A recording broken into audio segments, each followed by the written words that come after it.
ओम नमो भगवते वासुदेवाय नमः। मैंने श्रीमद् भगवत गीता जब तक नहीं पढ़ी थी, जब तक मुझे मालूम नहीं था कि हम सब आत्माएं हैं। ये ज़िंदगी हम आत्माओं के लिए एक इम्तिहान है, अपने सबसे अच्छे रूप को बाहर निकालने का।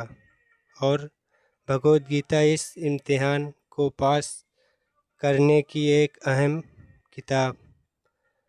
भगवत गीता के 18 अध्याय हैं और ये संस्कृत में परमात्मा द्वारा दी गई हैं।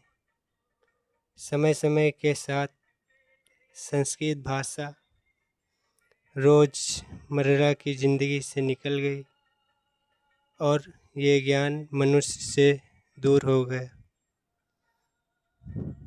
समय समय पर भगवत गीता के साधारण अक्षरों में अनुवाद किया गया। इसी कोशिश को आगे बढ़ाते हुए अगले 15 मिनट में मैं अपने गुरु के आशीर्वाद से अपने 7 मिलियन भाइयों बहनों के सामने प्रस्तुत कर रहा हूँ। ये ज्ञान परमात्मा ने कुछ 6000 साल पहले धर्म के कुरुक्षेत्र में अर्जुन को दिया था। ये वह वक्त था जब धर्म का बार बार उल्लंघन हुआ। परमात्मा का डर मनुष्य से निकल गया।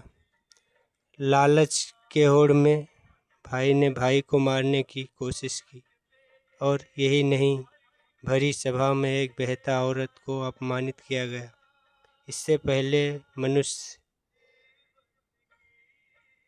जाति धर्म युग से निकलकर पूर्ण रूप से कलयुग में जाति युद्ध के रणभूमि में युद्ध के कुछ पहले परमात्मा ने गीता भगवान श्री कृष्ण के द्वारा मनुष्य जाति के कल्याण के लिए दी। गीता, बाइबल, कुरान, गुरु ग्रंथ साहिब परमात्मा द्वारा दी हुई किताबें हैं, जो एक धर्म के लिए नहीं बल्कि पूरे मनुष्य जाति के लिए हैं, इंसानियत के लिए हैं, सभी आत्माओं के लिए। क्योंकि ये आत्माओं को परमात्मा के लिए उनकी सृष्टि के बारे में सबसे अधिक उन कायदों के बारे में समझाती है जिनका मनुष्य को हर हाल में पालन करना होगा, रक्षा करनी होगी। और यही नहीं, मनुष्य को शरीर त्यागने के बाद परखा जाएगा और इस परीक्षा में पास होने पर हमेशा के लिए जन्म मृत्यु से मुक्ति मिल जाएगी। परमात्मा कहते हैं, मैं ही सबकी शुरुआत हूँ। मैं शुरू से पहले था, सब खत्म होने के बाद भी रहूँगा। सब मुझ में हैं और मैं ही सब में हूँ। जो भी तुम देख सकते हो, चख सकते हो, सुन सकते हो, वह सब मैं हूँ। ये नदियाँ, पहाड़, सूरज, ग्रह, चाँद, सितारे सब मैंने बनाए। मैंने ही भगवान, शैतान और राक्षस, इंसान बनाए। मैं सब व्यापी हूँ, सब में रहता हूँ, सब में मैं हूँ, मैं ही हूँ। सब बनाता हूँ, रुद्रा बन के सब नष्ट कर देता हूँ। मैं ही सृष्टि हुई बनाता और तोड़ता रहूँगा, ताकि आत्माओं को मौके मिल सके जन्म और मृत्यु से मोक्ष पाने को। हमेशा के लिए परमात्मा के साथ रहने को भगवद गीता कहती है कि इसकी परीक्षा के लिए परमात्मा ने प्रकृति का निर्माण किया। 5 तत्व हवा, जल, अग्नि और ईथर से किया, जिन्हें हम छूकर, देखकर महसूस कर सकते हैं। लेकिन परमात्मा इन सब से अलग है। इन्हें आत्मा इन इंद्रियों से नहीं जान सकती। आत्मा 5 इंद्रियों के बीच वैसे ही है जैसे एक लोहे का रिवाड़, जैसे बनाने वाले का कोई पता नहीं। अर्जुन को भी परमात्मा ने विराट रूप देखने के लिए भगवान श्री कृष्ण ने दिव्य नेत्र दिए। भगवद गीता समझाती है कि आत्मा अजन्मी है, उसे कोई मार नहीं सकता, कोई जला नहीं सकता, कोई डुबा नहीं सकता, कोई काट नहीं सकता। लेकिन आत्मा को परमात्मा के साथ हमेशा रहने के लिए परीक्षा रूपी जीवन में बैठना ही पड़ेगा।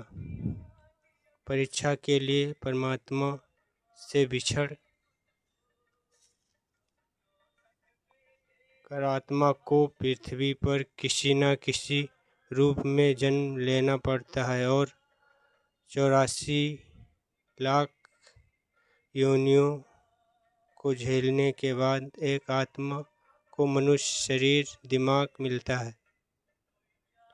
इस सबसे बड़ी मर्यादा रूपी परीक्षा में बैठने को मिलता है। हर मनुष्य को पूरी परीक्षा के दौरान तरह तरह के अच्छी और बुरी भावनाओं के चक्रव्यूह में डाला जाता है।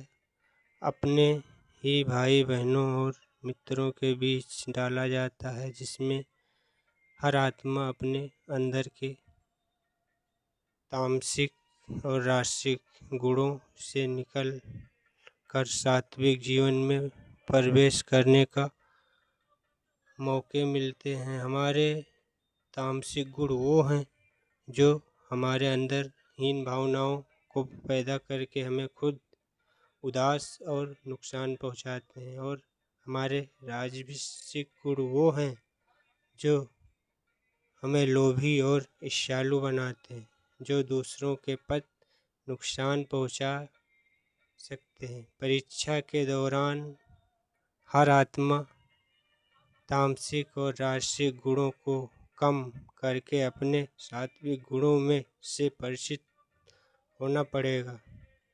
सात्विक गुण वो हैं जो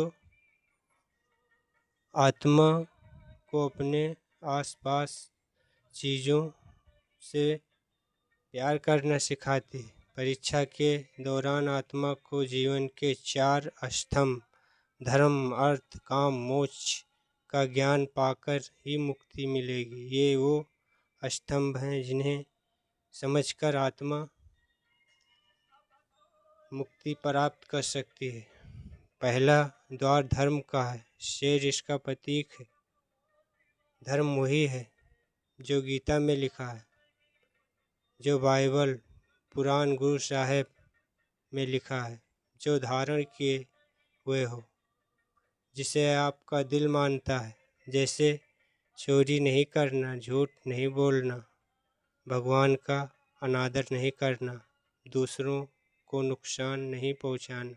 ये सब धर्म है। हर आत्मा को जीवन काल में धर्म का पालन करना होगा और उसकी रक्षा करनी होगी। दूसरा धर्म अर्थ का है। घोड़ा इसका प्रतीक है। हर आत्मा अपने जीवन काल में पृथ्वी पर होने का अर्थ या मूल कारण समझेगी। जिंदगी में भोगने वाले चीज़ें और रिश्तों का आनंद लेगी। अच्छा बेटा या अच्छी बेटी, अच्छा भाई बनकर, अच्छा पिता, अच्छा पत्नी बनकर रिश्तों पर खरा उतरेगी। इसको पालन करेगी। तीसरा द्वार काम का है। भगवद गीता समझाती है कि हर मनुष्य के अंदर काम, क्रोध, लोभ, मोह, काम, 6 हीन भावनाएं होती हैं जो दूसरों के प्रति नुकसान पहुंचा सकती हैं। इन भावनाओं को हर मनुष्य को अपने नियंत्रण में रखनी होगी। इसके बहकावे में किया गया कोई भी काम जीवन भर की परेशानी का कारण बन सकता है। सादगी और प्रेम में इन भावनाओं पे एक आत्मा हमेशा के लिए विजय प्राप्त कर सकती है। अर्थ, हाथी इसका प्रतीक है। परीक्षा रूपी जीवन, हर मनुष्य कुछ इच्छाएं रखता है। कुछ इच्छाएं एक ही जन्म में पूर्ण हो जाती हैं और कुछ अधूरी रह जाती हैं और उनकी पूर्ति करने के लिए आत्माएं पृथ्वी पर आना पड़ता है। भगवद गीता समझाती है हमारी इच्छाएं ही मूल कारण है पृथ्वी पर वापस आने का। अगर हम कोई भी इच्छा न रखें तो हम जीवन और मृत्यु से मुक्ति हो सकते हैं। ये द्वार माफ़ी का भी है। जिन्होंने हमारे साथ गलत किया उन्हें माफ़ करके और जिनके साथ आपने गलत किया उनसे माफ़ी मांग कर आत्माएं इन चारों स्तंभ धर्म, कर्म और मोक्ष को समझ नहीं लेती, तब तक आत्माओं को बार बार मनुष्य शरीर में आना ही पड़ेगा। परीक्षा का समय खत्म होते ही आत्मा शरीर और अन्य सभी वस्तुओं का त्याग कर देती है। जो भी इस संसार में रहकर बनाया वो किसी और का होगा। आत्मा अपने कर्मों के फैसले के लिए चली जाती है। आत्मा के अच्छे और बुरे कर्मों का हिसाब होता है। अच्छे कर्मों के लिए कुछ समय स्वर्ग और दुष्कर्मों के लिए नरक में चली जाती है। नरक में आत्माओं को पापों के अनुकूल सजाएं मिलती हैं, लेकिन सज़ा खत्म होने के बाद आत्मा को फिर नया शरीर और नया दिमाग मिलता है इस परीक्षा में फिर से बैठने के लिए। परीक्षा में वही सब फिर से दोहराया जाएगा। जिंदगी के 4 स्तंभ धर्म, मोक्ष, काम, अर्थ को समझने के लिए हर जन्म में अपने कई जन्मों और कई कर्मों के हिसाब से कभी अच्छे तो कभी बुरे हालातों से में डाला जाता है। लेकिन जब तक आत्मा उस परमात्मा के साथ योग को समझ नहीं लेती तब तक यह कर्म चलता रहेगा। भगवद गीता समझाती है मनुष्य अपने शरीर, दिमाग या दिल से भगवान को पा सकता है। शरीर द्वारा किए गए कर्मों को कर्मयोग कहते हैं। ऐसे कर्म जो परमात्मा की इच्छा से हो और दूसरों के कल्याण के लिए हो। वाल्मीकि ने रामायण लिख के श्रवण कुमार ने अपने माता पिता की सेवा करके उन्हें 4 धाम की यात्रा करा के और वाल्मीकि ने रामायण लिखी। ओम नमो भगवते वासुदेवाय नमः।